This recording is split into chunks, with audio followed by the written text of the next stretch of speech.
بسم الله الرحمن الرحيم. الحمد لله رب العالمين، والصلاة والسلام على خير خلق الله محمد وعلى آله وأصحابه الكرام وتابعيهم بإحسان إلى يوم الدين. ربنا أرنا الحق حقا وارزقنا اتباعه، وأرنا الباطل باطلا وارزقنا اجتنابه. ربنا آتنا في الدنيا حسنة وفي الآخرة حسنة وقنا عذاب النار. يكتر له شانيك راغب أصفهاني باسي أكاتو شيء قرآنية بريتيلا وشيء أذن. الأذن الجارحة، جارحة بأندام أو تري بزمان كردي وشيء جارحة قريب كين الله إنه أندام. مثلا إنسان لتشن جارحة يكاتوه خوي جارحة لأصلا أو شيء كجرح أكا برين دروسك. والله دوای استعاره کراوە بەکاری هێنراوە بۆچی بۆ هەموو ئەندامەکان، حتا بەدڵ ئەوترێت جارحة القلب، يعني ئەندامی دڵ. گوێش یەکێکە لە ئەندامەکان، وشبه به من حيث الحلقة أذن القدر وغيرها. گوێی منجەڵ کە ئاوا خڕە وەکو گوێ بەو شێوازە خڕە باشە، یان هەر شتێکی تر تاوەیەک شتێک دەستکەکانی هەمووی لە عەرەبیە پێوتێکی پێوتێ ئوذن. ويستعار لمن كثر استماعه، هەر کەسێ زۆر گوێ بگرێ ئەوە بە ئیستیعارە پێوتری ئەڵێن ئوذنە. ئەمە قاعدەیەکمان هەیە لە منطقة تسمية الكل باسم الجزء، تسمية الكل باسم الجزء. هەندێک جار هەموو شتێک بە ناوی شتێکی بچووکەوە لەو شتان ناو لێ ئەنێ. بنمونە مثلا ئەمە هەموو ئەم بینایە ئەڵێن کاکە بیناکە هەر هەمووی بریتێ لە چی؟ بریتێ لە سەبوورە. ئەهەم شتیایە ئیبرازەکەین باشە، ناوی هەموو بیناکان بە ناوی شتێکی بچووکەوە ناو لێناوە. عینەن بە هەمان شێواز ئێمە لێرەکە ئەڵێن ئوذن جارحەیەکە و بەڵام هەندێک جار بۆچی بۆ لمن كثر استماعه، کەسێک کە زۆر گوێ ئەگرێ وشيء أذني بكارهين كأنما أمكس همو جاني بريتي لجوه أو كلمة بكارهين. أفرمي قالت وقوله لما يسمع، كثر استماعه وقوله لما يسمع، أو كسي كزور جوه أجري والزور قسكان دوباره أكاتو هرشي بيس ما سمعه لما يسمع أو نجي يسمع هرشي بيس أيلاته. أين أو كسب يوتي أذن كوابو أذن بكسي أو تري كزور جو أجري بكسي أو تري كزور قصي خلق أجرته. قال تعالى ويقولون هو أذن،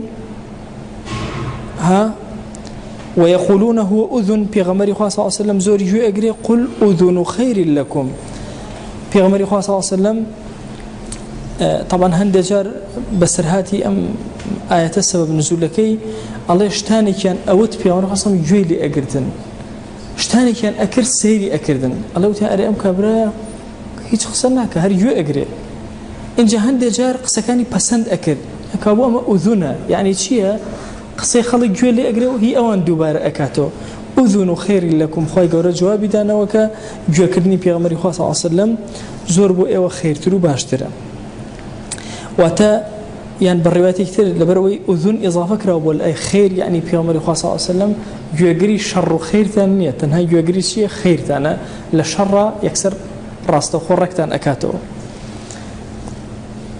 أي استماعه لما يعود بخير لكم أم شوني لك داته الله كاك جوجرتنا كي أو لأخيرا بخير بو إيوه أجرب أبيت خير بو إيوه. كاتك أخوي قول القرآن فرمي وفي آذانهم وقرا. وقرا كلمة وقر الله اللي جوينا وفي آذانهم وقرا. خوي وقر بمعنى سنجينية قرصيدة، أنا سيما الله فلان كز جوي قرصة كأفرمي وفي آذانهم وقرا، يعني لنا جوينا قرصيه ويا تبيشاود بس ما بس شيء يعني لبستني أنا قرصيه بباشي نابستن. إشارة إلى جهلهم لا إلى عدم سمعهم، ما بس أوانيك أوان إثر هيج نابستن نا أبستن بلام جاهلا بويا جوان بقرسي أبسته، إشارتك لآياتك ولا جهالتي أو كسانا. وأذن استمع كاتك الله أذن يعني شيء يعني استمع جيجرت وأذنت لربها وحقت وأذنت لربها وحقت بس إما زوي أكين وأذنت لربها وحقت آية فرمتي إذا السماء انشقت وأذنت لربها وحقت يعني جويجرت لرب العالمين وحقت يعني بمعنى كلمة إسفادي لجويجرتنا ككرت أو آية شوار آياتية كمي إذا السماء انشقت وأذنت لربها وحقت وإذا الأرض مدت وألقت ما فيها وتخلت علماء لن تجربة كراوة أو أفرتيك وزور بنارحتي سكي أبي أم آيات زور بخوانة زور بالسهل سكي أبي تعبيري آياتك طبعا لما دو جور بكرهناني قرآن من هي بوشفاء جورك لبيغمري خواه صلى الله عليه وسلم راستو خواري أقرين أو جورك جوريتر نقل بيغمري خواه صلى الله عليه وسلم راستو خواري نقرين بالتجارب علماء أم تجاربه حل زماني بيغمري خواه صلى الله عليه وسلم خوي دسي بيكردو أو ها والله برزي كسورة فاتحة خيان بسر كسكا كخوي قرش فايدة لديغك خو كقراية بيغمري صلى الله عليه وسلم برسائل لك شون زانيت أما شفاية ابن القيم لسفرك حاجة على سياسات هزار كز زياتر لي بون هشكز نخوش كود دعاء بسر خيان خوي قرش فايدة وتيان شيت خيان فرمي تنها سورة فاتحة يعني مثلا ابن تيمية ما بس تجربة كي تجربة علماء أفرمي أو كساني كخواني لوتيان بربي وناوستيتوا وقيل يا أرض ابلعي ماءك ويا سماء أقلعي وغيض الماء وقضي الأمر واستوت على الجود عليه تجربة مكلوا قال إنه تشواني منو سيخوانك يكسر أوستيتوا وما آية حديثي هي لسرنية تنها تجارب علماء بو تجاربان سيري كتابي زاد المعاد برقي شوار طبي النبوية قسمي بشي كوتايك بس الرقية شرعية كالي سير كان زوجتي سير كعلماء بالتجربة خوان لخدمة قرآن بيجيشتون أو كان آياتش تجربة شيء أوية قرآنية السيوطي رضي الله رحمة الله عليه بأفرم التجربة مكردوها دقيق أوادر أسل جادي قلبا تفسير آياتك أفرمي وأذنت لربها وحقت يعني استمع لربها جيجر لبروردقاري خوي أمري بيكرك انشقت ويستعمل ذلك في العلم الذي يتوصل إليه بالسماع يتوصل إليه بالسماع بكار أهين مثلا إذن بأو علميك بهوي شيوة أذن بهوي شيوة بهوي جوة دسمان أكي بهوي سماع أو علميك بشي بالسماع دس جيرمان أبي وشي شيوة بكارية أذني ببكارية أذني ببكارية كابو طبعا بشي كي زور جوري علم بريتيلا شي بريتيلا سماع يعني قلته كم غير سماع بصر بينين وأوان أكثرية علم بو إنسان كان هم إلى السماع ودس بيئك دواتريش خوي باسي أكايا مو خزمتي أفرميكو خوي قورا أفرمي فأذنوا بحرب من الله ورسوله فأذنوا بحرب من الله ورسوله يعني بزانا نكتر إذنتان بدبرون شركا بزانا كإثر أهو شر لك الخوايا إذن بمعنى شيء بمعنى سمع بكارية نك بمعنى خدي إذن ورقرتن إن جاء أذن أذان لما يسمع هرشي توي جويد لبي توي بي علي شي علي أوشتا أذين يا أذان هردو كان أتواني بكار بيني ويعبر بذلك عن العلم تعبير بملكة درته بعلم إذ هو مبدأ كثير من العلم فينا شنك مبدأ الزوريني زانز لا إما بريتيلا شي بريتيلا السماع مسألة السماع يكيك لو بابتاني كالزور ترين قرفتي شي لسرة يعني تو الدراسة كان قرفتي عندي وعندي لفلسفة كباس أكا تجور لنا فلاسفة هەردووکیان گرفتەکانیان لە چیا بوو لە مەسەی سەماع بوو.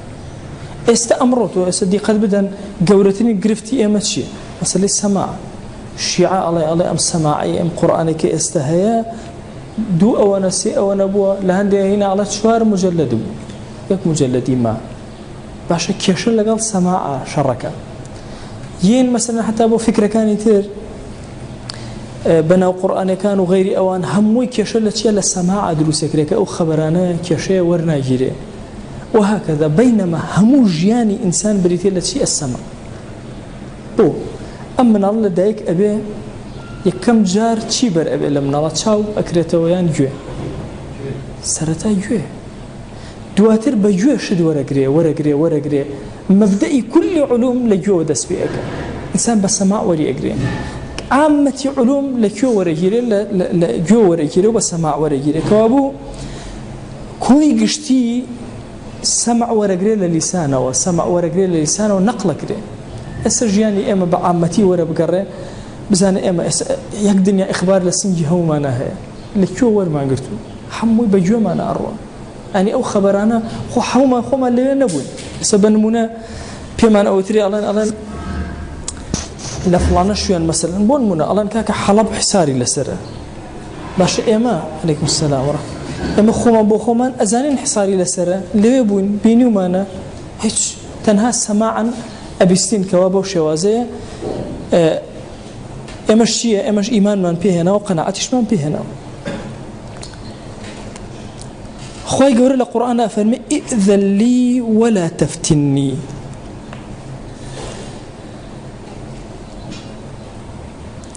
سيري اذن كان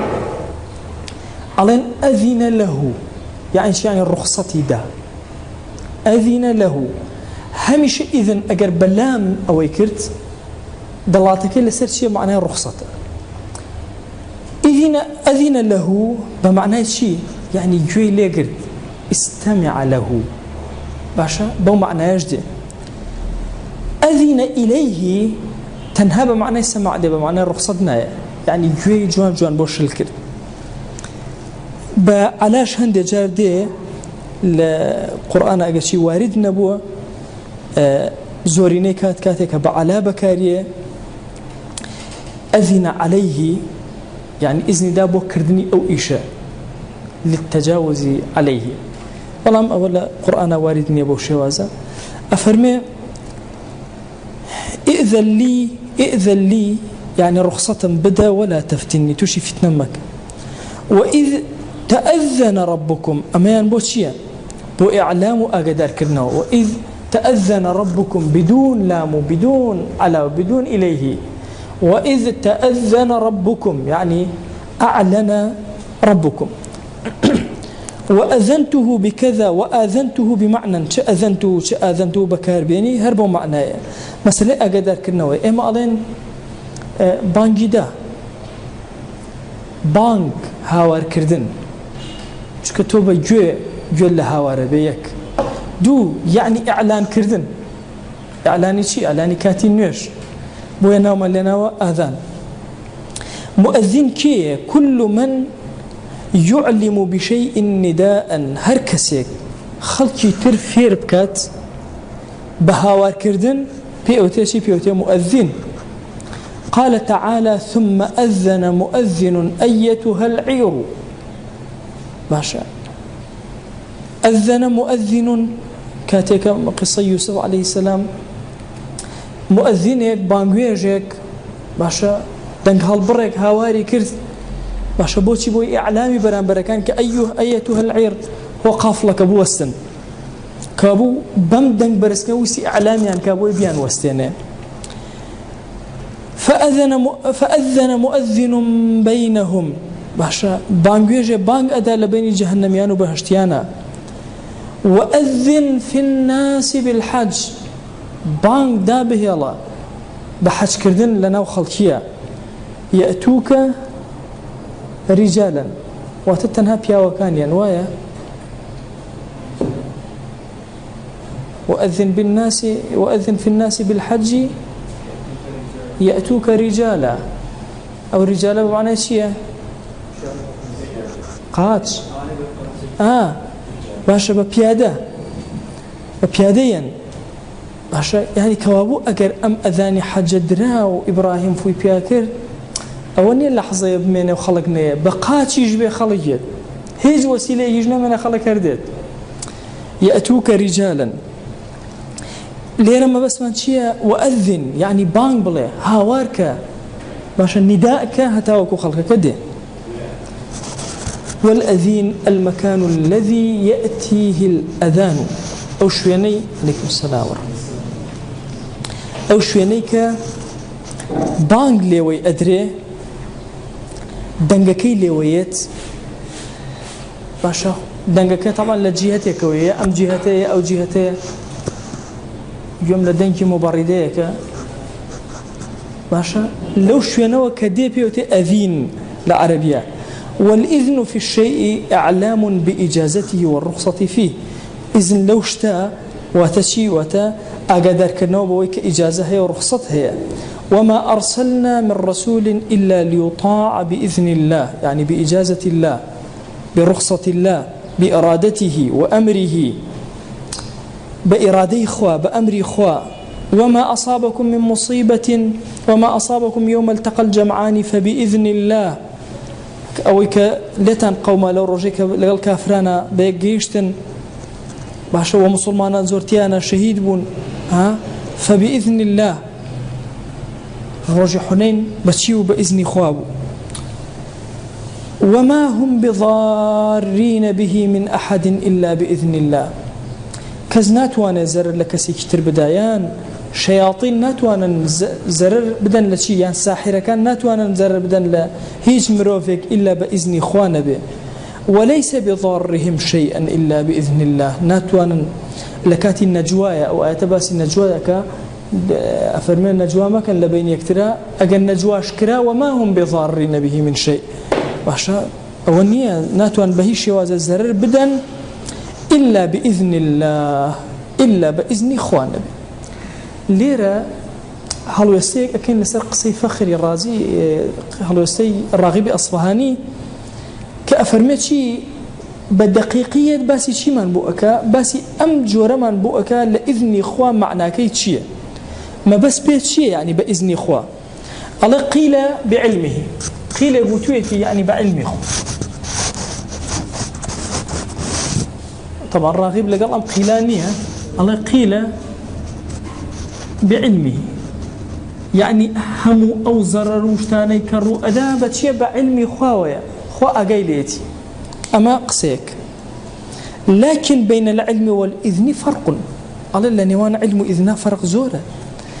فإن الإذن أخص إذن تايبت من ترى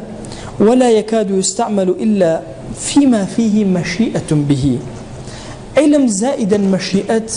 فيك وهردو كان إن جاءك تأوي كإذن دابه كإذن دا تنها أوني علمي هبه بل كدرقاشي كردوتوا راضيا منه الفعل أم لم يرضى به إترك الدرقاكي كردوا راضي بي راضي النبي مادام إذن دا ومشيئتي لقل يا هيا كاتي خواجان أفرمي فإن قوله وما كان لنفس أن تؤمن إلا بإذن الله هيش نفسك بوي نية بمري إلا بإذن إخوانا به فمعلوم أن فيه مشيئته وأمره باشا أليرا خو تنها وني خوا علمي هبه بوي بمري باشا نا أليرا يعني إيمان بينه تنها أمني خوا يقول علمي بمسألة كهبه مشيئتي شي لقال هي بو إيمان هنا وأمري شي هي أمري كلها وعبد كان إيمان بين يعني فرمي وما هم بضارين به من أحد إلا بإذن الله عين لما سلين نجواك يا زر نادا إلا بإذن إخوانا به يعني جورك لمشيئتي خوايتي يا أبوي أفرمي وفيه مشيئته من وجه شنشتاق ليرا رونا كما يكمن دانا علم الله المطلق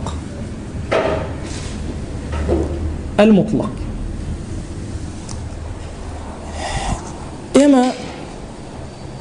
دو جور علم من هي علمك مطلق من هي علمك مقيد من هي علم مقيد كامل علم مقيد أولا من استنازن بيان الشروع أداة چونك علمي زانين كم مقيدة تقييد كراوة بالزمان تەقید کراوە بە مەکان نازانم پشتی ئەم دیوارە چی تێیە باشە هەموو شتێک ئەتوانێ علمەکەم بچوو کاتەوە کە ئەڵێن علمی مطلق يعني زمان و مكان و خفا و ظاهر و كل جزء هیچ شتێک لە خۆی ناگرێ هەموویان دا ئەپۆشێ زۆر کە لە مەسەلەی قەضا و قەدەرە کێشەیەک بەعام بۆ ئێمە دروست ئەبێ ئەڵێ باش ئاخر یعنی چۆن خۆی گەورە کە علمی هەیە کە من نەفەرێ بۆ کوژەمی تر من گوناحم چییە هەموو کاتی ئەم پرسیارەمان ئاڕاستە ئەکرێ بۆ چونکە ئێمە علم بەخۆمان ئەپێوین وا تەسەوور ئەکەین علم چۆن ئێمە ئەوە ئەندازەگیریە بچووکە و ئەزانێ علمی خوا جەل جەلالوهو ئاوایە ئەگەر خوا جەل جەلالوهو علمی نەبێ کە هەموو ئەم مرۆڤانە چی ئەکەن تا کۆتایی خوا نییە چونکە ئەبێ یەکێک لە صیفاتەکانی خوا کە علمە مطلقاً ئەبێ بەبێ زەمان لەمە و پێش و لەمە دووە ئاگای لە هەموو علوم هەبێ باشە علم ئیرادەی لەگەڵایە مجردی علم نەخێر هیچ ئیرادەی لەگەڵانی بەنمونە من ئێستا علمم هەیە کە تفەنگێک دروست بە کاملی شتەکانیەوە لە ئەرزی واقعا هیچم نەکردو بەڵام وەکو علمێک لە زیهنما هەیە ئایا هیچ شتێک ڕووی داوە لەسەر زەوی هیچ شتێک ڕووی نەداوە بۆ چونکە ئەمە مجردی علمە بالضبط ئەگەر تەشبیه نەبێت تەشبیهی کەین مهندسێک خەریتەی ئەم ماڵن لە زیهن و لە مێشک و لە فکریا هەیە بەڵام لە واقعا هیچ نییە علم شتێک دروست ناکە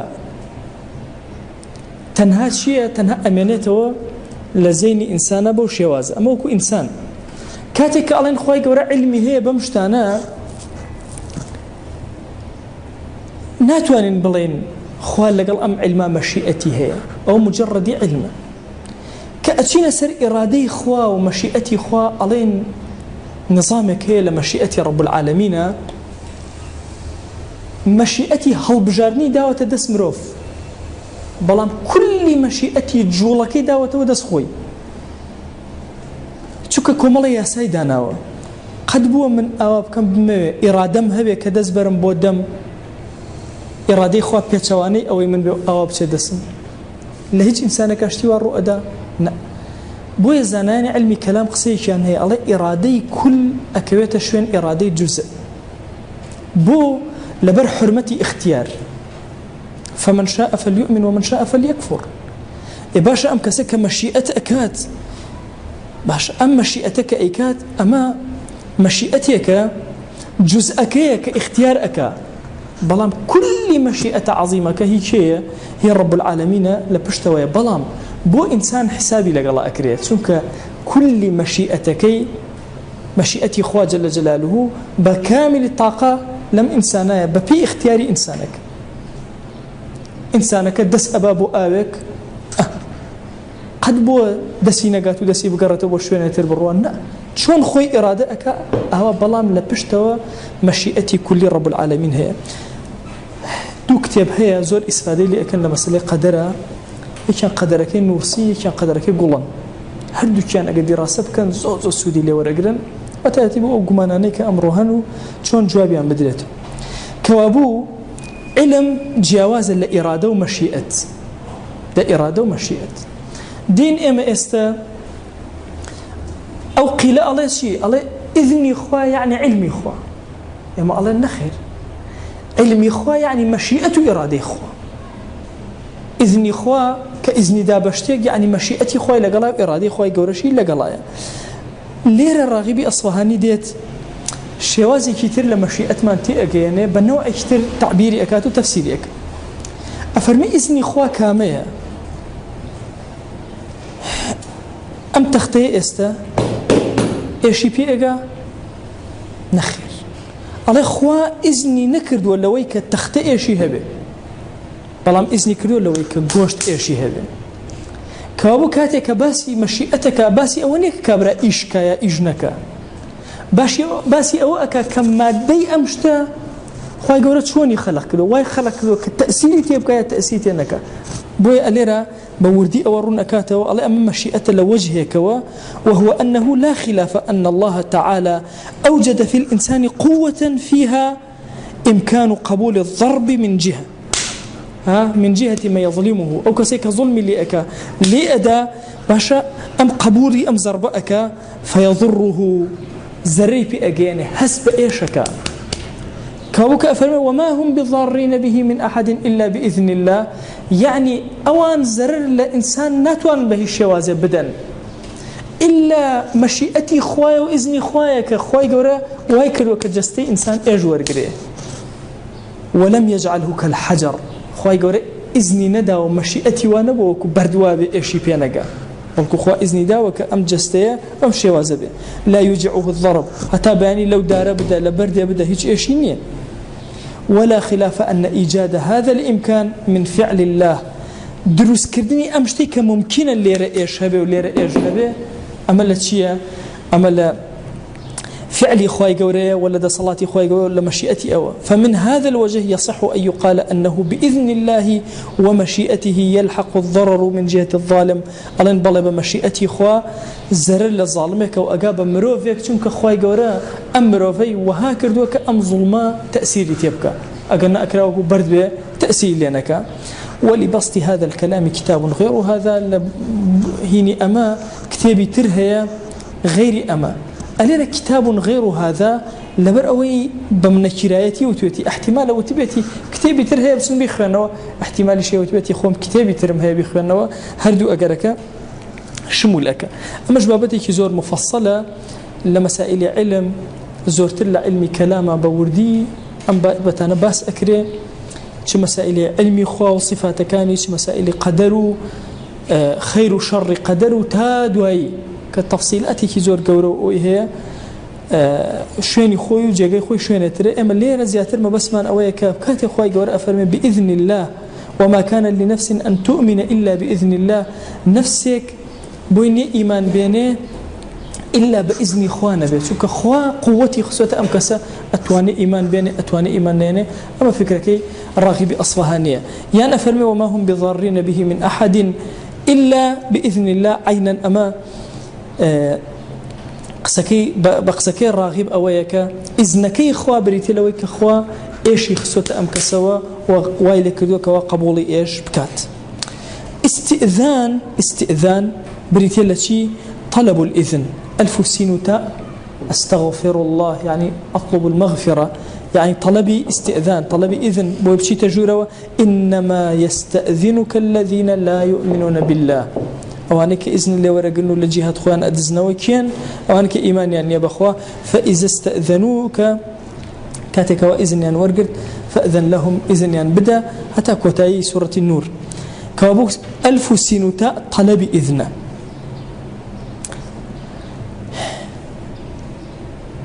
إما وشيء أذن من دراسة كرت هل لو شيء أذن نزيك وشيء إذن من هي إذن جواب لقول القائل وجزاء لفعل الفاعل